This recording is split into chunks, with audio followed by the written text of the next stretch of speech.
நம்ம எல்லாருமே வந்து ஷேர்ஸில் இன்வெஸ்ட் பண்ணணும், பங்குகளில் வந்து முதலீடு பண்ணி நம்மளுடைய பணத்தை வந்து பெருக்கணும் அப்படின்னு சொல்லிட்டு ஆசைப்படுவோம்.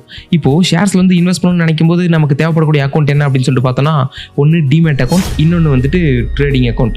இப்போது டிமேட் அக்கௌண்ட்னா என்ன, ட்ரேடிங் அக்கௌண்ட்னா என்ன, இந்த அக்கௌண்ட் இருந்தால் தான் நம்மளால் வந்து ஷேர்ஸ் வந்து வாங்க முடியுமா, இந்த அக்கௌண்ட்லாம் எதுக்கு பயன்படுது, ஒருவேளை இந்த அக்கௌண்ட் வந்து கண்டிப்பாக தேவைப்படுது ஷேர்ஸை வாங்க அப்படின்னா இந்த அக்கௌண்ட்லாம் கண்டிப்பாக சேஃபாக இருக்குமா, ஒருவேளை அந்த புரோக்கர் வந்து அக்கௌண்ட்டை க்ளோஸ் பண்ணிட்டு ஓடிட்டான்னா என்ன பண்ணுறது அப்படின்றத பற்றி இந்த வீடியோவில் A to Z demat and trading அக்கௌண்ட்டை பற்றி ஃபுல் அண்ட் ஃபுல் பார்க்க போகிறோம். இப்போ இந்த டிமேட் அக்கௌண்ட்டையும் ட்ரேடிங் அக்கௌண்ட்டையும் புரிஞ்சிக்கணும்னா நம்ம பேங்க் அக்கௌண்ட்லேருந்து வந்தால் கொஞ்சம் ஈஸியாக புரியும். பேங்க் அக்கௌண்ட்டில் நம்மகிட்ட இருக்கக்கூடிய வந்து ஃபண்டு, நம்மகிட்ட இருக்கக்கூடிய பணத்தை வந்து சேஃபாக வச்சுக்கிற இடம் தான் பேங்க் அக்கௌண்ட். அதே மாதிரி நம்ம வாங்கியிருக்க ஷேர்ஸை சேஃபாக வச்சுக்கிற இடம் தான் டிமேட் அக்கௌண்ட். இப்போ அந்த ஷேர்ஸ் எல்லாம் சேஃபாக வச்சுக்கிறதுக்கு வந்து இருக்கக்கூடிய இடம் பார்த்தீங்கன்னா 2 டெபாசிட்ரி இருக்குது. ஒன்று வந்துட்டு NSDL, ஒன்று வந்துட்டு CDSL. இந்த 2 டெபாசிட்ரி தான் ஸ்டோர் ஆகிட்டு இருக்கு. இது வந்து அரசாங்கத்தால் கண்ட்ரோல் பண்ணக்கூடிய ஒரு அமைப்பு. இவங்க தான் நம்ம கிட்ட இருக்கக்கூடிய மொத்த ஷேர்ஸையும் வந்து சேஃபாக வச்சுட்டு இருப்பாங்க. ஒவ்வொரு புரோக்கரை பொறுத்து அது வந்து NSDL CDSL அப்படின்னு சொல்லிட்டு மாறும். நீங்கள் யார்கிட்ட வந்துட்டு ட்ரேடிங் அக்கௌண்ட் ஓப்பன் பண்ணுறீங்களோ அவங்க தான் நமக்கு டிமேட் அக்கௌண்ட்டே ப்ரொவைட் பண்ண போகிறாங்க. அது வந்துட்டு எந்த புரோக்கர் அப்படின்றத பொறுத்து வந்து மாறும், நாம் டிசைட் பண்ண முடியாது. அது வந்து முழுக்க டிசைட் பண்ணுறது நீங்கள் ட்ரேடிங் அக்கௌண்ட் ஓப்பன் பண்ணக்கூடிய, trading and demat account open பண்ணக்கூடிய புரோக்கர்ஸ் தான் அதை டிசிஷன் எடுப்பாங்க. இப்போது அது வந்து கவர்மெண்ட்டோட கண்ட்ரோல் இருக்குது அப்படின்றதுனால அந்த இடத்துல இருக்கக்கூடிய ஷேர்ஸ் வந்து முழுக்க சேஃப் அண்ட் செக்யூராக இருக்கும். அது வந்து யாரும் ஆக்ட் பண்ணிவிட்டு நமக்கு இருக்கக்கூடிய ஷேரை எடுக்கிறதோ இல்லை நமக்கு இருக்கிற ஷேரை வந்து நமக்கே தெரியாமல் வைக்கிறதோ வந்துட்டு அந்த மாதிரி எந்த விதமான தவறும் நடக்காமல் இருக்கிறதுக்காக தான் அதை மேனேஜ் பண்ணுறது வந்து கவர்மெண்ட். இப்போது டிமேட் அக்கௌண்ட்டை பற்றின ஒரு தெளிவான புரிதல் இருக்கும்னு நினைக்கிறேன். இப்போது ட்ரேடிங் அக்கௌண்ட் அப்படின்னா என்னென்னு பார்ப்போம். இந்த ட்ரேடிங் அக்கௌண்ட்டை பொறுத்த வரைக்கும் எதுக்கு யூஸ் பண்ணுறோம், யார் வந்து இந்த அக்கௌண்ட்டை ப்ரொவைட் பண்ணுவோம் அப்படின்னு சொல்லிட்டு பார்த்தோன்னா, புரோக்கர்ஸ். நாம் வந்துட்டு angel one, Zerodha, Upstox, grow, இந்த மாதிரி ஏகப்பட்ட புரோக்கர்ஸ் கிட்ட போய் நம்ம அக்கௌண்ட் ஓப்பன் பண்ணுவோம். இவங்க தான் நமக்கு வந்து ட்ரேடிங் அக்கௌண்ட்டை ப்ரொவைட் பண்ணுவாங்க. அப்போது இந்த டிமேட் அக்கௌண்ட்டை தனியாக ஓப்பன் பண்ணணுமான்னு கேட்கக்கூடாது. டிமேட் அக்கௌண்ட், ட்ரேடிங் அக்கௌண்ட் ரெண்டுத்தையும் ப்ரொவைட் பண்ணுறது அவங்க தான். ஸோ இந்த ட்ரேடிங் அக்கௌண்ட் வந்து யாரோட கண்ட்ரோலில் இருக்குன்னா அந்த புரோக்கரோட கண்ட்ரோலில் தான் இருக்கும். ஸோ அவங்க தான் ஓன் பண்ணுறாங்க இந்த ட்ரேடிங் அக்கௌண்ட்டை. இப்போது இந்த ட்ரேடிங் அக்கௌண்ட் வந்து எதுக்கு யூஸ் பண்ணுறோன்னா, நமக்கு வந்து ஷேர்ஸ் வேணும். இந்த ஷேர்ஸை வந்துட்டு நமக்கு வாங்கி தரத்துக்கு ஹெல்ப் பண்ணக்கூடிய ஒரு மீடியம் தான் இந்த trading account. By and sell நடக்கிறது இந்த அக்கௌண்ட்டில். நம்ம வாங்கி வச்சிருக்க ஷேர்ஸை ஓன் பண்ணுறது, இவங்களால வந்துட்டு அந்த ஷேர்ஸை வந்து வச்சுக்க முடியாது. இவங்க கண்ட்ரோலில் எந்த ஷேரையும் ஓன் பண்ணி வைக்கவே முடியாது. இவங்க ஜஸ்ட் பை செல், ஏப்பா இது வேணுமா இது வாங்கிக்கோ, இது வேணுமா இது விற்று கொடுத்துரு, இந்த வேலையை செய்கிறது மட்டும் தான் இந்த ட்ரேடிங் அக்கௌண்ட்டை தவிர அந்த ஷேரை பத்திரமா வச்சுக்கிறதோ, அந்த ஷேரை எடுத்து வச்சுக்கிறது, அந்த ஷேரை சேஃபாக வச்சுக்கிறது, அந்த வேலையை வந்து ஃபுல் அண்ட் ஃபுல் இந்த டிமேட் அக்கௌண்ட் தான் மேனேஜ் பண்ணும். இப்போது ட்ரேடிங் அக்கௌண்ட்றது ஜஸ்ட் பை செல் பண்ணுறதுக்கான ஒரு இடம். இதை ப்ரொவைட் பண்ணுறது யார், Zerodha, angel one, Upstox, grow, இந்த மாதிரி இருக்கக்கூடிய புரோக்கர்ஸ் தான் ப்ரொவைட் பண்ணுவாங்க. அப்போது அவங்க இந்த மாதிரி ட்ரேடிங் அக்கௌண்ட்டை மட்டும் தான் ப்ரொவைட் பண்ணுவாங்கன்னு கேட்டால் கிடையாது, டிமேட் அக்கௌண்ட்டையும் நமக்கு அவங்க ப்ரொவைட் பண்ணுவாங்க. இல்லை இதெல்லாம் எனக்கு புதுசாக இருக்குது, இந்த கம்பெனி பேரெல்லாம் எனக்கு கேட்கறதுக்கு வித்தியாசமாக இருக்குது, இந்த கம்பெனியெல்லாம் எனக்கு பரிச்சயம் இல்லை அப்படின்னு சொல்லிட்டு நினச்சிங்கன்னா, நம்ம யூஸ் பண்ணக்கூடிய பேங்க்ஸ் எல்லாம் இருக்குல்ல, ஸோ HDFC பேங்க், ICICI, அப்புறம் கோட்டக், இந்த மாதிரி இருக்கக்கூடிய பேங்க்ஸும் வந்து டிமேட் அக்கௌண்ட், ட்ரேடிங் அக்கௌண்ட் வந்து ப்ரொவைட் பண்ணுறாங்க. அதனால வந்துட்டு நீங்கள் அங்கேயும் ஓப்பன் பண்ணிக்கலாம். ஓகே, நிறைய பேர் வந்துட்டு இந்த பேங்க்ஸில் வந்து டிமேட் அக்கௌண்ட், ட்ரேடிங் அக்கௌண்ட் வந்து ஓப்பன் பண்ண மாட்டாங்க.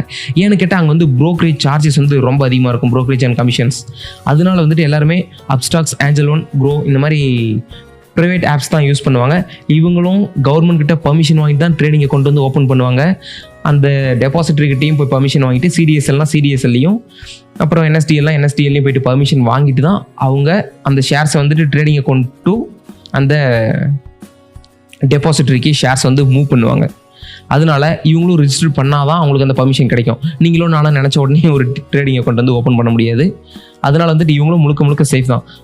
சரி, ஓகே, ஏஞ்சல் ஒன், ஜீரோதா இந்த மாதிரி சொல்லிட்டு இருக்கேன். இதில் எந்த அக்கௌண்ட்டை நீ யூஸ் பண்ணுறேன்னு கேட்டால், நான் வந்து பர்சனலாக 2 அக்கௌண்ட்டுமே யூஸ் பண்ணிட்டு இருக்கேன். 2 அக்கௌண்ட்டுமே எனக்கு யூஸ் பண்ணுறதுக்கு ஈஸியாக இருக்குது. கம்பேர் டு அதர் புரோக்கர்ஸ் இவங்ககிட்ட சேஃபாக இருக்குன்னு சொல்லிட்டு நான் செக் பண்ணி பார்த்த வரைக்கும் தெரிஞ்சது. அதனால் வந்து இவங்ககிட்ட தான் நான் என்னோட அக்கௌண்ட்டை மேனேஜ் பண்ணிட்டு இருக்கேன். 2 பேரோட யூசர் இன்டர்ஃபேஸுமே பக்காவாக இருக்குது. எனக்கு யூஸ் பண்ணுறதுக்கு ரொம்ப ஈஸியாக தான் இருக்குது. ஒருவேளை நீங்களும் டிமேட் அக்கௌண்ட் ஓப்பன் பண்ணணும்னு நினச்சிங்கன்னா டிஸ்கிரிப்ஷனில் லிங்க் இருக்குது, அதை யூஸ் பண்ணி நீங்கள் டிமேட் அக்கௌண்ட் ஓப்பன் பண்ணிக்கலாம். ஆப்வியஸ்லி அது வந்து ரெஃபரல் தான். ஒருவேளை உங்களுக்கு எப்படி ஓப்பன் பண்ணணும்னு சொல்லிட்டு தெரியல, இதுக்கு மேலே தான் நான் வந்து லேர்ன் பண்ண போகிறேன் அப்படின்னு நினச்சேன். நம்ம சேனலில் ஏற்கனவே நிறைய வீடியோஸ் போட்டாச்சு.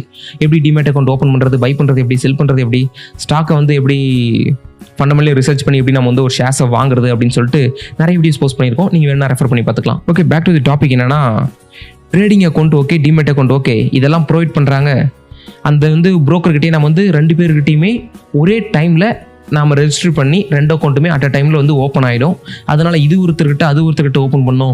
ஓகே, ட்ரேடிங் அக்கௌண்ட் வந்து வேற ஒருத்தர்கிட்டையும் டிமேட் அக்கௌண்ட் வந்து வேற ஒருத்தர்கிட்டையும் ஓப்பன் பண்ணணும் அப்படின்னு சொல்லிட்டு நம்ம கன்ஃபியூஸ் பண்ணிட்டு ஒர்க் பண்ண வேண்டிய அவசியம் கிடையாது. ஒரே ஒரு broker 2 அக்கௌண்ட்டையும் ப்ரொவைட் பண்ணுவாங்க. நீங்கள் ஜஸ்ட் அவங்க கேட்கக்கூடிய டீட்டெயில்ஸ் மட்டும் ஃபில் பண்ணால் போதும். சரி, ஓகே, எல்லாமே முடிஞ்சது. இப்போ அந்த டிஸ்கிரிப்ஷனில் இருக்க லிங்கை கிளிக் பண்ணி நான் டிமேட் அக்கௌண்ட்டை ஓப்பன் பண்ணிட்டேன்னு வச்சுப்போம்.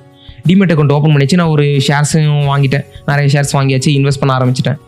ஒருவேளை அவன் அந்த ஷேர்ஸ் எல்லாம் எடுத்துகிட்டு ஓடிடுவானோ, ஒருவேளை வித்துட்டு அதில் வர காசெல்லாம் எடுத்துகிட்டு அவங்க ஓடிடுவாங்க அப்படின்னு சொல்லிட்டு சந்தேகப்பட தேவையில்லை. நாம் வாங்கி வச்சுருக்க ஷேர்ஸ் ஸ்டோர் ஆகிற இடம் பார்த்தா டெபாசிட்ரி.